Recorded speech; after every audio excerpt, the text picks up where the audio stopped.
咱人的细胞正常像气球分风会长大，吐开会小，毋过一旦纤维化，得像菜瓜布粗比吧，无法度春秋。根据各种病医生住院指表示，这款细胞疾病，就是因为食薰、火烧心，或者是四型肝炎等危险原因造成。嘛，因为初期就是哮喘，容易延误治疗。肺纤维化这种东西，就是肺部一个慢性发炎，然后造成肺间质质性的一些肺纤维产生那个叫做结缔组织增生了哈，那造成我们换气困难。所以它一般来讲的话，大部分都发生在50岁以上的老人家比较多，而且会产生一些像我们常走路就会喘，走大概100公尺啦哈，或是说2个店面就会喘，包括疲倦，甚至会咳嗽。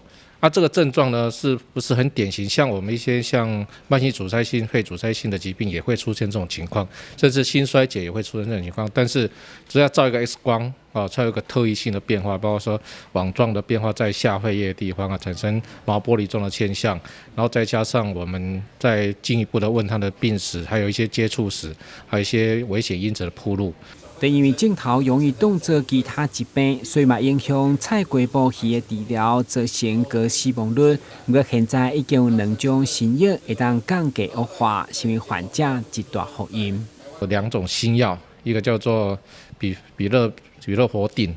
另一个叫做益肺仙，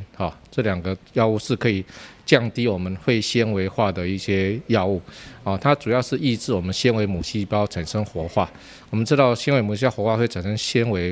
肺部的纤维化跟那个结缔组织的增生，它把这个纤维母细胞抑制掉的话呢，它就会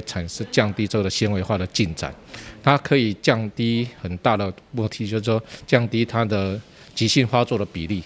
而且降低死亡率。